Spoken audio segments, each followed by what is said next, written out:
You're listening to the Clear Creek Resources podcast from Clear Creek Community Church. To hear more, check out clearcreekresources.org.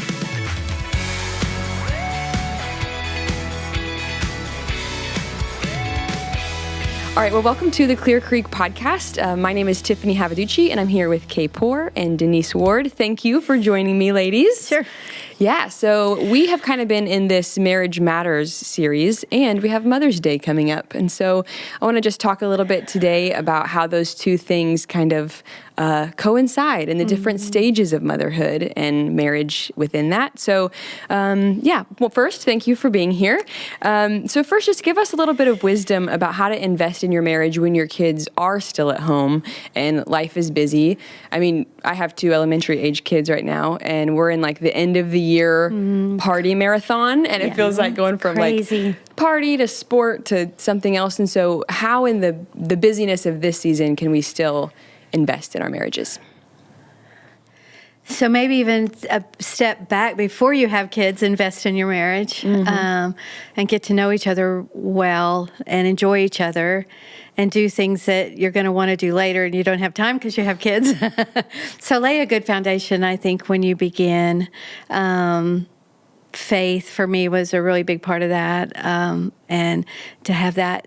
And if there's joint activities, which David and I never really have. I tried to play golf with him, but, everybody always told us you need to have a recreation that you enjoy doing together, and we have never quite figured that out. Same. Yeah. Same, because my husband beats me at all the sports we try to play. I'm like, Yeah. We've tried to play tennis, and Dave just ends up throwing balls at me to see if you can hit this, But I think just if you have the opportunity to have some years before you start having kids, just to really enjoy being with each other and play. I think play is very important, especially for our husbands, I think. I don't want to speak in generalities, but and then, you have anything to say about that? Well, yeah, Greg and I were married 7 years before we had our first child. We had 3 years of miscarriages, and so we had a lot of time to get to know each other. And we met when I was 16, he was 19 at a rock concert. So we've grown up together. We've gone through $1 to $2, together. And so we knew we wanted kids, but we knew that they were temporary, basically. And so I was telling her earlier, I did the math. We'll be married 42 years in June. wow. And we've been 24 of those years with no one in our nest. And we plan on being married for another 40 years. So, if you look at it that way, it's like, you're gifted these children and you do the best you can with them and you love them, but you love your marriage, not above them, but I think if you love your kids if you have a secure marriage. Yes. Yeah. If you have a secure home, then that's loving your kids. And Greg and I were always team Poore. Like, it was always like us against them, basically. Like, we tried never to correct each other in front of them. Like, we're a unit here, and we love you intensely, but I'm picking him, and he's picking me. Yeah. But together, we're going to, give you what we can and what God has given us the ability to do. So, I think it worked out. So when they left, it wasn't as traumatic. I mean, it was traumatic. Sure. But it wasn't life-changing. Like she said, playing. Greg, there were years when Greg and I are opposites in every single bloody way that you could be opposite. But that's what I think is great, because it's like God uses that. I wouldn't want to be married to somebody like me, because that would be gross. But he just uses our oppositeness. I think it was hard for us to find things to do together because we like different things, like she said. So he likes to fish. I don't like to fish. So we had some years where we ran together. We did races, and we did marathons and all the things. And that was really a sweet time. But we didn't. We raised our kids away from family, so we didn't have a lot of babysitting hours to go spend with just having date nights. So we would carve out time like at night, and we would sit and talk about our day or talk about the kids. So anyway. I was telling Kay, I was raised with this gift, I think. I have 3 sisters, so 4 girls. And my mom would always tell us, I love you girls, but he's my guy. And he's going to be here when y'all are gone. And so just from a really early age, it was just expected. And I love the thinking through, I only had chicks in my nest for a little while, and my time with my husband is going to be a lot longer before and after. And so it's just a great concept. Dave and I always said we're raising our kids to leave us, and we've said that in front of them. It's like that's our goal. That's our job as a parent, is to hopefully lay a really good foundation of faith and help them know how to handle a checkbook and, well, they don't have checkbooks anymore, do they? Anyway, and so they're prepared to leave, and so I think just having that always in the back of our mind of, yes, it was traumatic, but it's the right thing. We're here to equip them and not idolize them, and they're not my whole life. They're very important, but they're not my whole life. So, well, also, I think when your kids are your idol, then you're kind of raising kind of rotten people. Because Greg and I always talked about, like, I didn't want to raise a princess. I didn't want to raise a prince because no one really likes princesses. They're hard to get along with. They have a hard time being a roommate with somebody if I'm the princess. So it was like, making it all about your kids isn't good for them. Like, as people, it's like they're going to be a partner someday. And so you kind of have to look at that. I'm raising a wife. I'm raising a husband. And so I want to model that in any way I can, but making it all about you and your schedule and your wants and needs, it's not a good thing, really, in the long run. Yeah, I think that's really wise advice. And I think it's really good to hear about having that perspective. Actually, God willing, you have more years with your husband as a couple, really, than you do in the parenting years, right? If we're hopefully going to live a long life together, then you really are going to have more years, just the two of you, than you are with your kids. And that's a good perspective, because whenever you have young kids and you're kind of in the thick of it, what is that saying? You have long days but short years, right? And so sometimes in the day, it does feel like it's all consuming, and it kind of like drags on a little bit, right? So do you have any advice or wisdom about how to prevent making your marriage solely about your kids? Kind of like you were talking about, like making them your idol. But what about within your marriage, that it seems like all you talk about is your kids, Right. And I think this may not be exactly what you're asking, but so I had a career, and it required a whole lot out of me. And we really weren't planning to have kids. And praise the Lord, he knew different than I did. And then all of a sudden, we have 2 little kids at home. And we both had jobs. We both really were crazy busy. And no matter how much I loved Dave, at the end of the day, I was exhausted. And I felt like my job required a lot of travel sometimes. And I really felt like I don't have anything left to give. And so that was probably the beginning of an awakening for me to realize, okay, so we've got to adjust some things here. But so sometimes I think you really have to just take some honest stock of, because even I would tell you, I always try to make Dave first, but he didn't always feel that. He felt a lot of times that the kids came first. But when you're the mom, a lot of times in just the day-to-day, moment-by-moment thing, they do come first because they have to. They're the ones, they're dependent. And so I think no matter how hard I tried that, I didn't always do well with it. But so we had to make some changes. Yes, there is. Yeah, and there's forgiveness, and there's life after it. And you just make changes and move on. So again, I'm not sure that was, I may have answered a different question. That's really good. Yeah. Do you have anything to add? Yeah. No, that's okay. That's totally okay. Yeah. She did good. Yeah. So what about along those lines, were there any mistakes that you learned from? So because kids can be all consuming. I mean, my husband and I just had date night, and even there it was hard not to talk about them, right? Like we're going to have this time for us, and then you end up talking about your kids too. Right. But was there anything that maybe if you had to give someone like me advice that has, young kids that are kind of all-consuming, what are maybe some, like, if not to fall into this ditch or that ditch, what are some red flags that maybe we could avoid and kind of course correct in that way?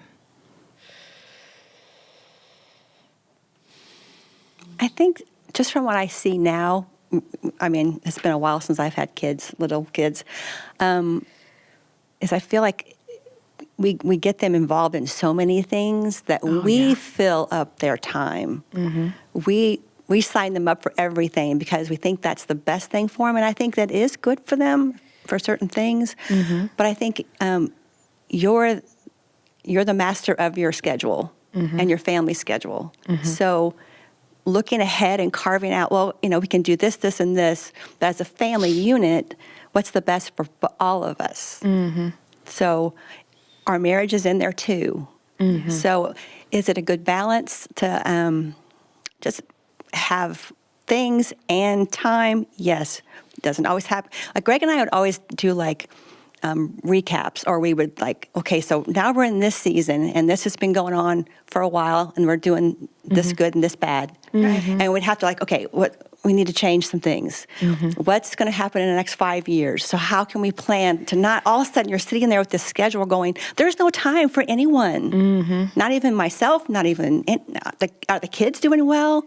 Are we having family dinners together? Do we, so it's you have to always plot out the next couple years, I think, to keep yourself from getting in the middle of something where you're just we can't talk to each other. We can't. No margin. The kids are exhausted, so it's just keeping, like I said, Greg and I, our big thing was we wanted to be together as a family. And that was, our kids didn't do a lot of activities because they didn't want to. They had great neighborhood and had kids they wanted to play. And so we tried soccer, we tried different things. And they're like, nah, we're okay. So it was okay for us, but other people, I think, struggle with keeping their kids busy. And then they also find their friend group in those activities. So I think it's good to have your friend group stay your friend group, your community stay your community, and then you can kind of go out and then come back. Does that make sense? Yes, that's really good advice, because I think sometimes it happens almost automatically. You like you said, you sign up your kid for sports, and then there happens to be a travel season, and then a summer season, and it just keeps on stacking and stacking. Yes. And I think it's really, really wise to intentionally put in some margin there for your family and your marriage. And yes. Yeah, I think I'm writing notes. I'm going to listen back and take all of this into account. I think your kids need to see your relationship with your husband. Dave and I are not fighters, and so I always said my kids had horrible conflict resolution skills because they never saw us do that out loud. And funny, both of my kids handle things very different. One's very out loud, and the other one was very quiet and didn't raise his voice much. But I think they also need to see you being careful with each other and affectionate with each other. And I mean, my mom and dad were my dad was a real huggy kind of guy, and Dave is not. I don't think his family barely shook hands, but he's learned to be. He's learned that touch is important. And I think as you know your spouse, it's good to let your kids see that, that he's my only guy, I don't know. So I think I think they need to see us ask forgiveness for things. So, I mean, I think we made so many mistakes, but I feel like we had such good Christian community around us. We had some couples in our lives that we could look up to. I had a couple women that I would consider spiritual moms. And I remember one day telling this one lady that Bill had told a story about something. And she said, Denise, it's a lie. You need to call sin, sin. And so just having people like that in your life, or this same woman used to tell young women, marry a man you want to spend a lot of time in bed with. And I remember the first time I was like, wait, is that what you really just said? And she goes, yep. So I think just having the right community, having good people that you can trust. And, like I always tell people, I'm so grateful that when I found out I was pregnant and I wasn't planning on being, that I had good voices in my head. And that just makes me crazy. But so I just, yes, we made lots of mistakes. Hopefully we tried to course correct quickly and together. I mean, you gotta go to each other and ask forgiveness and evaluate. It's a great way to say that. Evaluate every so often. How are we doing? What is this? How's the schedule feel? You know, if your kids start acting out, you should look at your marriage first because something's going on there. Possibly something's going on there that you know they need to feel comfortable and safe. I know Kay said that I remember Bill came in. He was older. He was probably a junior in high school, and a friend of his parents were talking about splitting up, and he was just in this big funk. And I'm like, "What's going on with you?" And he said, "You know, so and so's parents are talking about divorce." And I said, "Bill, you know, Dad and I will never do that." And you could just see this release of okay. So a secure home, loving your spouse is the best thing you can do for your kids. Just they need to see that. They need to see that he's first in our lives, and they're very important, very precious. But yeah, I think that's also a really wise perspective, especially having community there, not only to kind of help course correct, like you said, but to point out the ways that what you're modeling for good or not, and make improvements. Yeah, I think that's really, really wise advice. So let's fast forward a little bit because I think something that isn't talked often among women is what moms go through as your nest empties. And my own mom has talked to me about this a little bit, and she said it's kind of like going from like the coach's position to now you're in the bleachers, and you're watching, and then your kids are making their decisions, and so you don't have a direct voice, but you're still in the stands cheering them on, and maybe you know the impact of your voice might be a little different. But so talk to us about that. How did your kids leaving the house, how did that affect your marriage? Did it change your marriage? What was that like? Just one quick thought, and then you're brilliant. You can talk. But when Meredith went to college, I remember looking at Dave and Bill saying, "Okay, you guys got to talk to me. Our noise just left." And so that was a big deal for me when she left. And she left. She went, 11 hours away, and so I wouldn't get to see her very often. But so that was a big deal. I needed communication. So true. And I told Greg I need my silly.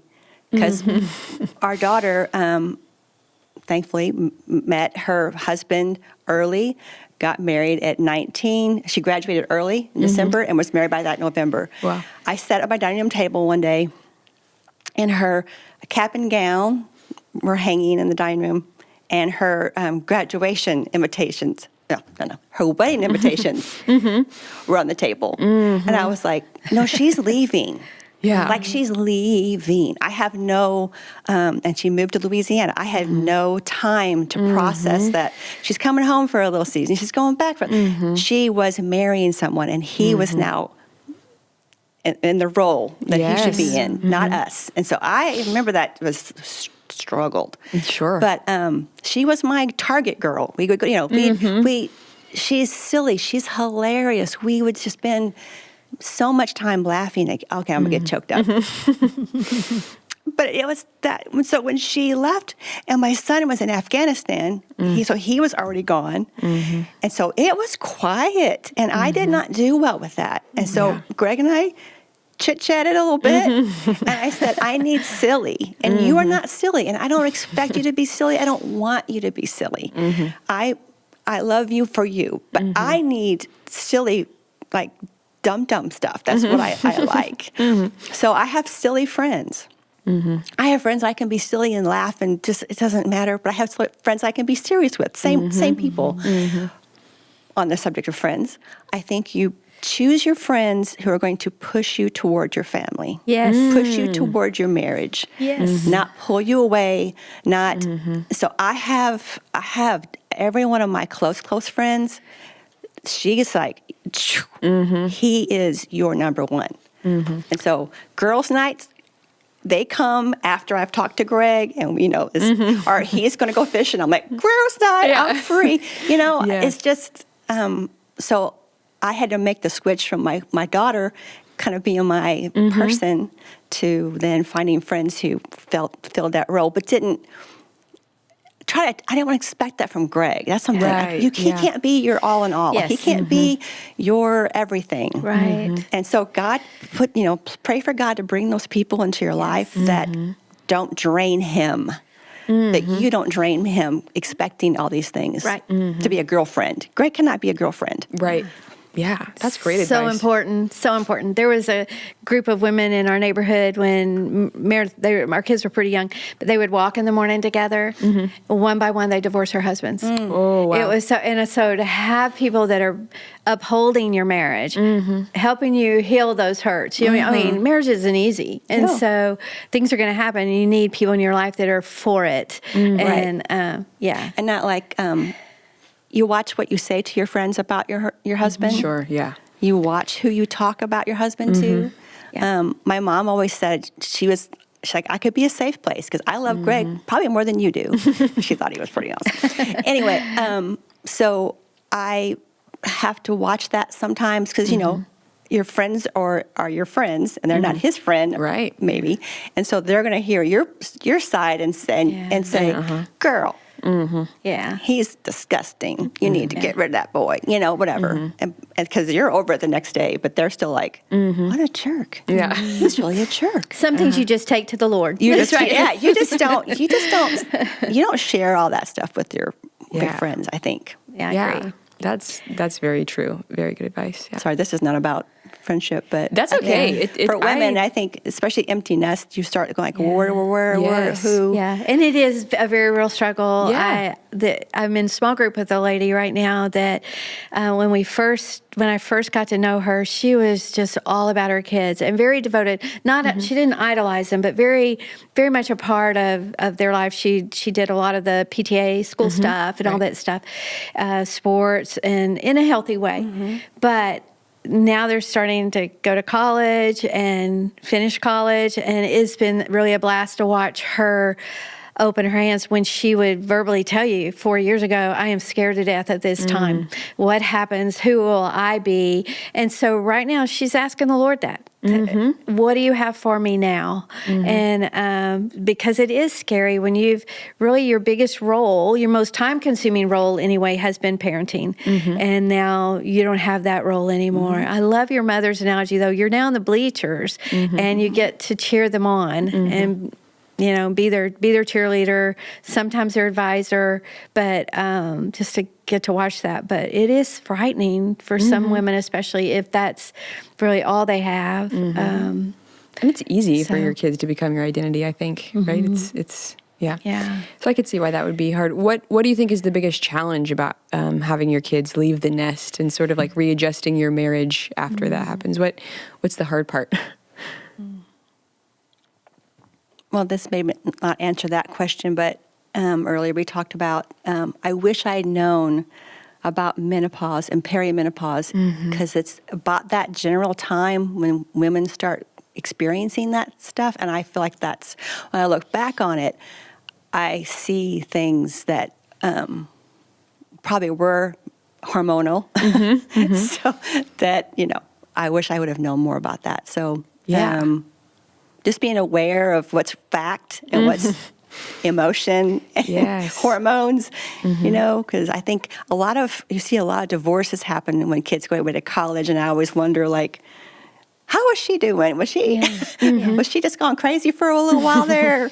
Would she regret that? But that's something I never would have even thought about coinciding really at the same time, right? I mean, really, a lot of women are kind of going through that at the same time that their nest is emptying, and so it's sort of hard to decipher and discern what's my emotion about my kids leaving and what is also my body changing. And your identity's changing in a female way too. Yes. It's like as a mom, as a wife. It's it's. Yeah, and I think like having that strong support group of friends too might help. Having those godly, wise women kind of helping you through that season would probably be helpful too, I imagine. Well, in fact, I was talking to some of my close friends about, like 6 months ago, and they're younger than me, so I was kind of like, girls, you need to think about this, da-da-da-da, da-da-da. And then I said, I remember I went through this time where I felt like I was crazy. And two of my really close friends were like, "Oh, girl, yeah, you were crazy. you were crazy." And I was like, "No, you're not supposed to validate that." Are you supposed to tell me that then? Yeah, so I can do something about it. But I don't think they even knew they weren't, because I was trying to warn them about like, But yeah, they validated I was kind of crazy. I also think though, when your kids are launching, it's really kind of exciting. I mean, yes, it's sad.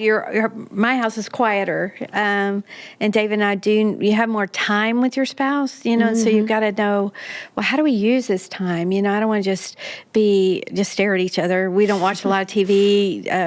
Dave used to be a really big reader, that kind of stuff. So you got to know how to still have fun and do things together, but it's also fun to watch them launch, and to still be able to be in their lives or once their careers start. I mean, so there's a lot really left to look forward to. And then if grandkids happen, that's good too. But so it doesn't have to be horrible. It's it really is a fun thing. I've told people this is my favorite season. Yeah. Actually, it's really my favorite season. Yeah, you sort of embrace your role in the bleachers, right? And then you just get to cheer. Yeah, right. you get to just take a big sigh of relief of I didn't kill them.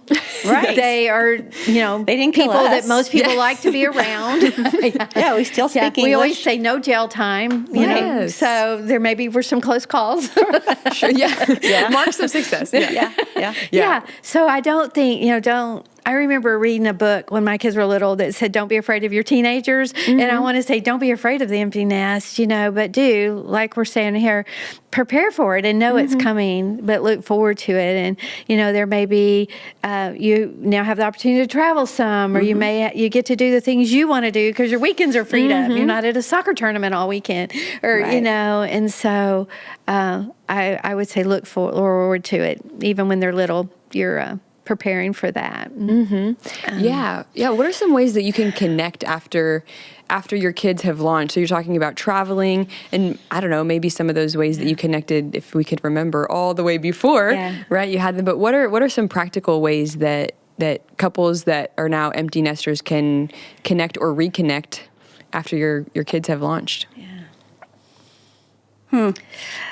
I don't know. Because it doesn't feel like there's a disconnect. Right. And so I don't feel like there's a need to reconnect. Sure. I think sometimes we can get kind of a little bored. It's like, but as we're not bored with each other, it's like, okay, what are we going to do?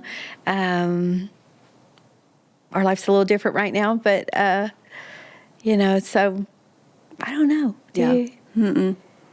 Yeah, well, I mean, I've heard you talk about this throughout our conversation so far, so it might even just be the same ways that you've been connecting the whole time, right? Right. You find activities or you travel. Yeah, or talk to each other. Yeah. Ask how you're doing. Yeah. How can I pray for you today? There's a lady in my small group that has started asking her husband that, and she talks about how it just blesses them of, oh, you're going to be thinking about me today kind of deal, so, and then, I think good friends.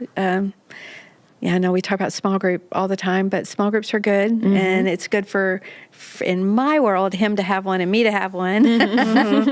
Couples groups are fine, but just have people in your life that, because I can't be everything for him either, and he can't be, I don't expect him to be everything for me, like Kay said. Well, and I think too, like I was asking Greg some of these questions, and he reminded me that when we lived in St. Louis and he was in the corporate world, that my kids were in elementary school at the time, and so I would come and we'd have lunch together because we didn't have family close by that could have babysitters. So you just kind of be creative. We would go on runs together, or and then now he's off on Fridays. So for 23 years, we tend to go to lunch on Fridays, and that's kind of been our time to connect as like a couple. Chewies. We know where to find you. Fridays and Tuesdays. Yeah, that's great. So we talked a little bit about whenever your kids leave, if you've been proactively preparing for that, then maybe it's still, like you said, a thing that you're going to go through. You're still going to feel it, but it may not be as difficult as it has to be if you've sort of been preparing for that. And so what would you say for the women who maybe have found themselves kind of their identity has been sort of caught up in their kids and now they're empty nesters, like how do you kind of get your own identity back on track after that huge role has already come and gone? Then how do you, reinforce your own identity? Yeah, it's funny. The thought came to my mind is do not go to college with them. Yeah. I've heard of people calling professors on behalf of their children. Wow. Don't do that. No, yeah. No. But this may sound hokey, but I really feel like God still has a purpose for you. Yes. So ask Him. Say, what would you like? How can you use me? And then just try a few things, maybe volunteer. Where's your heart's passion? There's plenty of places here to volunteer and serve. And, but there's a lot of our partners that you can volunteer with and just see where God might want to use you out in the world to let people know Him just in who you are, not necessarily what what you say but I believe that. I think, it's, I was out of the corporate world for a while when I was in the computer world. And one day someone asked me to serve here and because I knew computers and I was entering, data input kind of stuff. And I'm like, but that's how I got started here. And so it's just like, just find a place to serve and ask God where He might want to use you. And also you can, for about 10 or 12 years, I had a small group of young women who were fresh out of college and had moved here, or, were single, and I could be a mama to them. Yeah. I could. So I mamaed them. So you can mama anybody. Really. You have the skills to mama. Yes. Ask God to send you somebody who needs you, because there's plenty of kids out there who are same age as your kids that maybe don't have a mama. So there's still things for you to do. Yeah.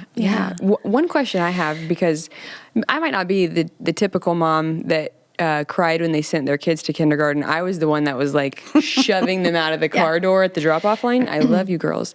But is there any piece of this empty nest season that's sort of a relief? Oh, yeah. Yeah? Can we talk about that? Yeah.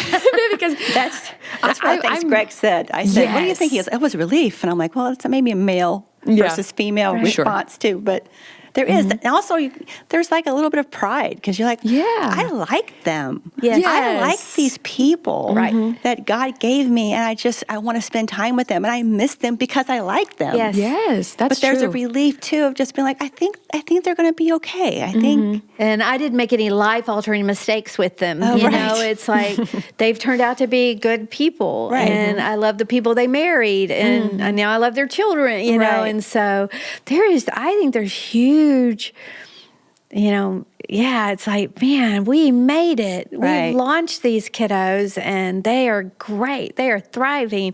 So, Yes. Yeah. And that's fun. And then you get to be in the bleachers. And I think that's awesome. I love to cheer them on. And I'd love to say I'm the great advisor, that they come to me for everything, but they don't. They have their own set of friends, and they have some of my friends who they go to, and which is wonderful. Yeah. We want that. I mean, I tell my daughter all the time, what you have is rare, and they know it, that we have this group of friends who love them and care for them, and so you can create that. And and that's what I was thinking about this earlier. Like, she was one of the first friends of mine that I watched launch her kids, and so you can learn from those people and kind of like think about how you're going to react when your babies go.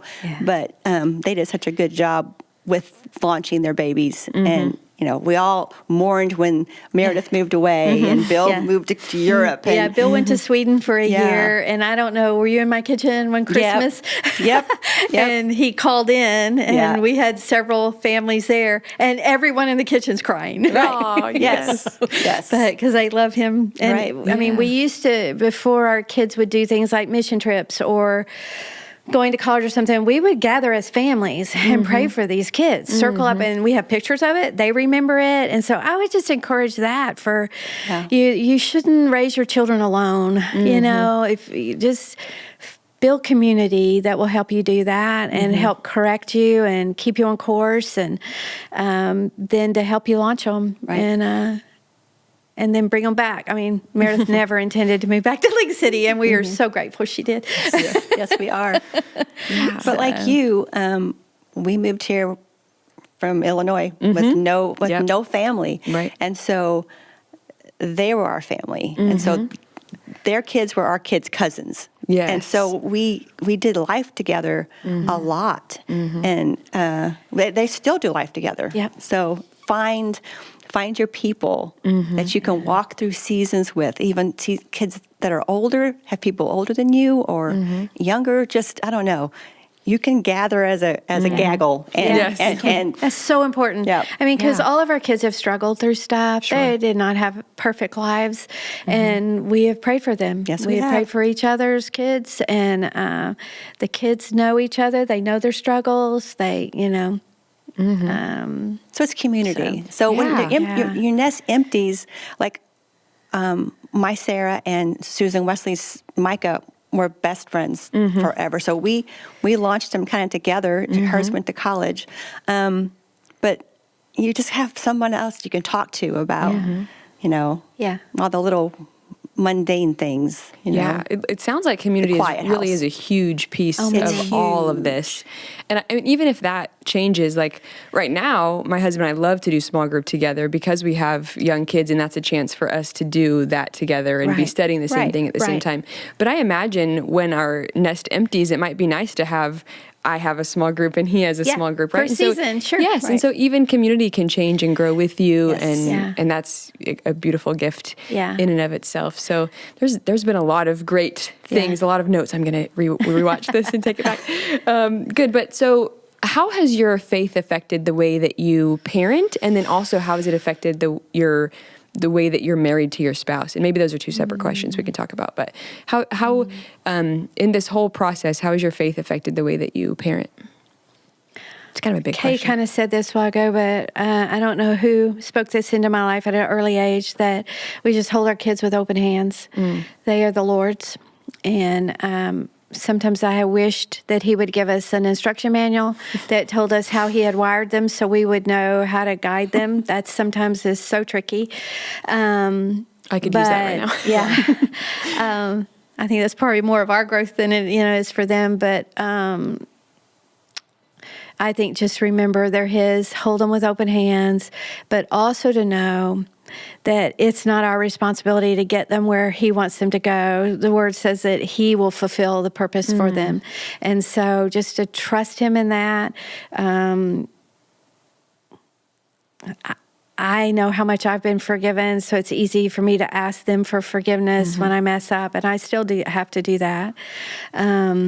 But I think faith is just a core of who we are, and I remember when my kids were both in college, another couple asked us if they could come talk to Dave and I because they were having some issues with one of their kiddos. And so we called both of them that day, and we were like, okay, what do we say? What did we do right? What did we do wrong? Whatever. And both of them, each one of them said, you lived what you believed. And I thought, okay.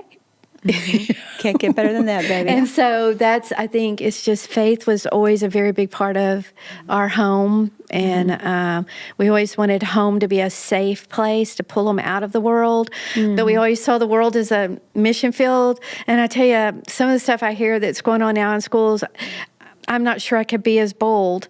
But, I mean, we were in the world with them, and but home was always safe. And so I think that was purposeful. And then we had older people in our lives, other people that their faith was an anchor for us too. We could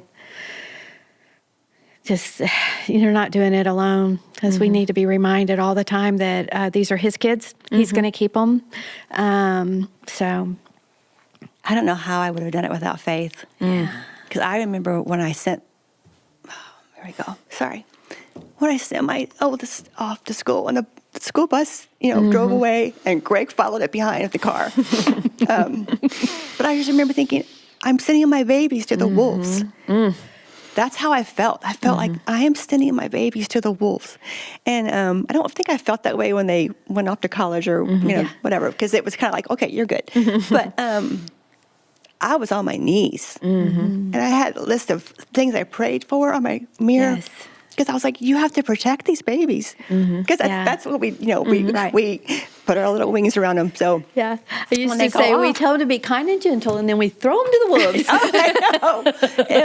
That was probably harder for me to send my kids off to school because I was like, it's the real world out there, and they're just 4 and 5. Yeah. And I think we've learned to pray for what you want to see in their lives rather than always just hounding on the bad that you're seeing. Just ask God to develop, kindness, honesty.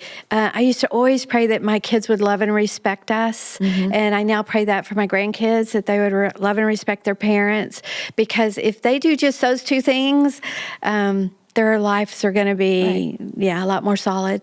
And they'll feel solid because they'll know their parents are for them, And but faith, that's our biggest prayer for our kids too, is that they would come to know the Lord at an early age. I remember when Bill was going away to Sweden, he went to a torchbearer school, it's a Bible school, and I was like, Bill, I just want to know you love the Lord. He's like, I do love the Lord, Mom, But yes, and he came back we said sure and mature, but that's a great gift to have your kids. I have a verse on my office, and it's like, there's no greater joy than knowing my kids walk in truth. Yancey said it one night in a sermon, and I was like, wait, where's that verse? And so I'm probably misquoting it, but I think it was the biggest anchor for us, but it was also our biggest request for them is that they would have faith, because that'll carry them through when things don't look right. You can say God is still good, and so yes, that's so helpful. That's really good. What about your marriage? How does your faith affect your marriage too? Wow. It's everything too. I just can't imagine doing anything in life without, again, Greg and I, opposite ends of every spectrum. But we always said we believe the same things. The main thing for both of us is our main thing together. So it's like faith has kept us together regardless of whatever is happening, in the day-to-day or anyway. So it's just, we've always had a same belief. So I just can't even imagine if I was one thing and he was another thing. That would be awful. Right. We're very blessed that both of us, our spouses are believers. Right. And I think we kind of grew up together.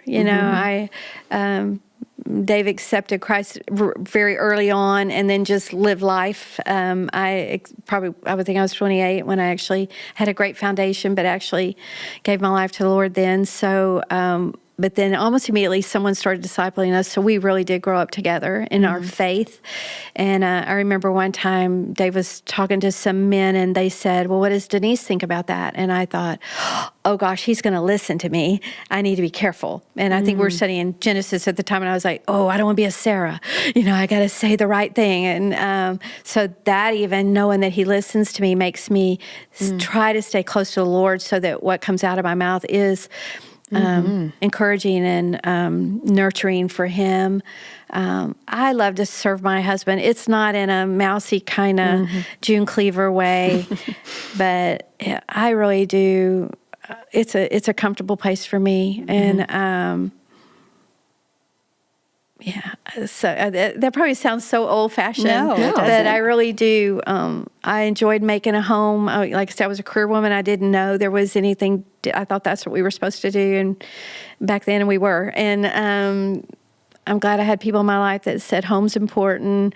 I remember reading a book by Walt Henrichsen called Layman Look Up, God Has a Place for You. And one of a line in there says, your children are your number one disciples.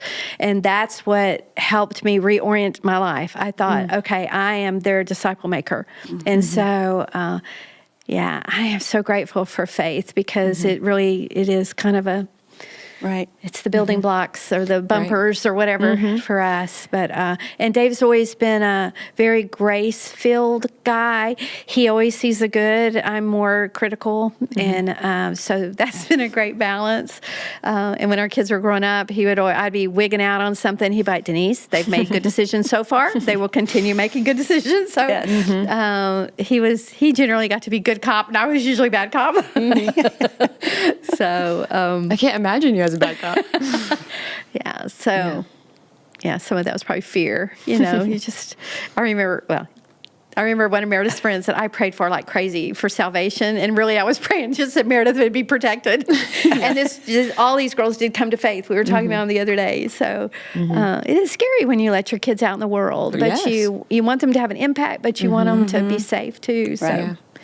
Yeah, but I think that's really good advice to stay close to the Lord. I mean, even like you said, it's sort of a different perspective whenever your spouse is a believer, right? Yeah. But even those they're a wife of someone who isn't a believer, you staying close to the Lord cannot hurt that situation, right? Absolutely. Right. That's, I think, solid advice for anybody in any of those situations. Yes. So, well, I have so enjoyed this conversation. Every time that I've sat with either of you at any point, I always leave thinking, that's a wise woman and she loves Jesus. And so just thank you very much for sitting down and having this conversation with me. I really think it's going to be helpful for a lot of people. And so thank you. Hey, thanks for checking out this video. If you haven't yet, make sure that you hit subscribe down below and check out ClearCreekResources.org, where we have videos, books, and sermons on there, as well as our audio podcast. Thanks for watching.